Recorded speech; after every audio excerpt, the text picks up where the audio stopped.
What's up guys, my name is Dave with Amari Productions and this is going to be your COVID 2021 wedding update for November of 2020. We last did a video on this in the middle of October, a month ago. That was a full video kind of breaking down all of the different scenarios, what we were expecting, where we think things are at as of that point in October. If you haven't watched that video, go watch that one first because a lot of that is still standing. This video is going to be just a very short update. Not a lot has changed since that video, but the beauty of stress and anxiety over something like whether or not COVID is going to force you to move or downsize or cancel your 2021 wedding, the beauty of that stress and anxiety is that yeah, it doesn't go away. Anxiety always finds a way to eat away at you, even if nothing is changing. So I wanted to make sure I got you this update video, set the record straight on yeah, just kind of where we're at, what we are seeing, and then we'll continue to do these updates as more information comes out or as my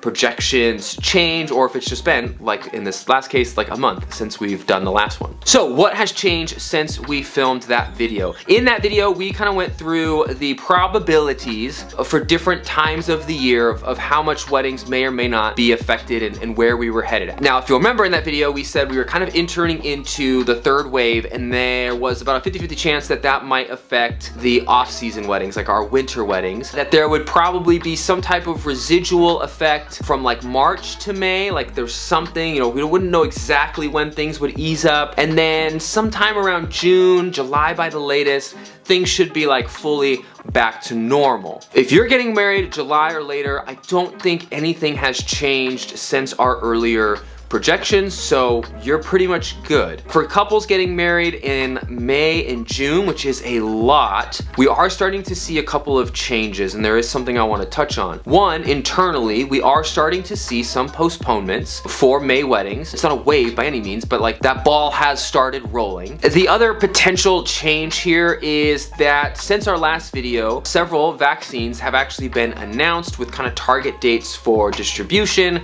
and a general idea of when those are expected to get out to the majority of Americans. I'm seeing a range on that. I'm seeing a range from as early as April to like everybody being able to have it, from as early as April to like as late as July. So these May, June weddings could now be in this kind of weird area where things are still definitely on their way down. There should be a lot better, as the same as we were projecting last month. There's a small potential for there to be maybe this kind of weird transitional social norm period where it's like almost everybody has the vaccine but people don't. They're like literally just waiting for like their appointment might be like next month or something, and that's like your parents or your grandparents or your bridal party or somebody that's important. And so there might be a situation where you get to a point where it just feels like you have to postpone or consider postponing because of the exact date that your wedding is on and the distribution of the vaccine, and just not wanting to like put, you know, XYZ people at risk when their appointment for their dose is like literally 3 weeks after your wedding.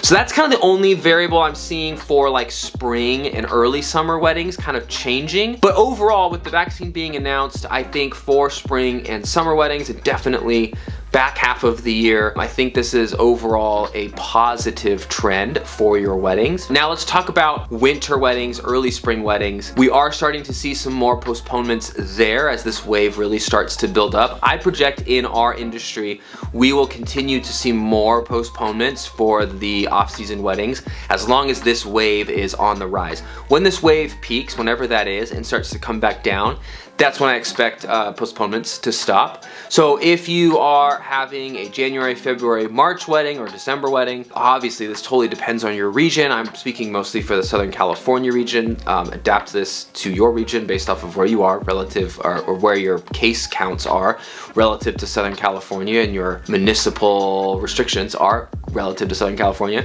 In Southern California, we are definitely in a wait and see approach right now to see how far back things are going to get dialed, and if we are going to have to postpone December, January, February weddings. And if we do have to postpone, like, will it be December? Will it be December and January? Will it be January and February? So we are a little bit in a wait and see approach, but it is the off season, so hopefully the number of couples that are kind of in limbo there is smaller. Oh, and then the other update I have for you, as some couples are starting to postpone anywhere from like December, to, you know, like I said, May. We've had a couple in May of 2021 postpone. Every single postponement so far this year has moved from 2021 to 2022, which did not happen the first wave. We saw everybody move from spring of 2020 to like fall of 2020, and then from fall of 2020 to spring of 2021. Everyone that's moving seems to be just moving a full calendar year. So I don't know the why on that yet, but my guess would be some combination of just vendor availability and venue specifically availability, and also couples probably just saying, hey, you know what, I don't want to play this game anymore,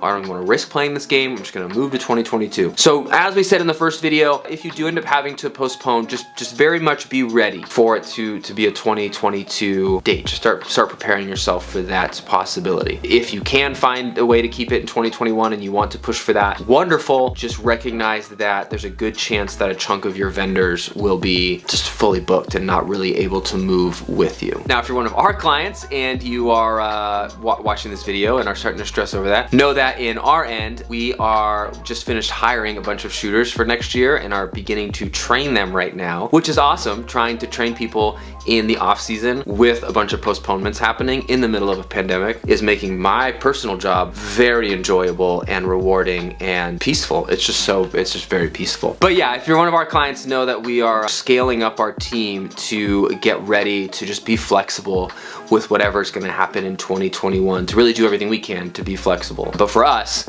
we will never like take a job that we don't have a team available for. We'll never take a job and then just like contract it out to random videographers or outside videographers. We are a very tight-knit team that spends a lot of time in the interview, hiring, and training process, even just to be a second shooter for us. There's gonna be dates that are just sold out and we can't really do anything about it because we don't wanna give you anything less than 100% quality. But hopefully, because we are hiring and training people starting now, the increased flexibility and availability for us will make it so that regardless of what ends up happening in the spring and early summer, if there does have to be another wave of postponements and couples are able to move to later in 2021, that we'll be able to be flexible and move with you guys. Okay, lastly, some notes that I've been just taking throughout the week with some actual sources tied to them. A Regis professor of medicine at Oxford said that there's about a 70 to 80% chance that the UK could be normal by Easter. Dr. Fauci here in the US said that he would expect doses to start being administered, obviously to priority people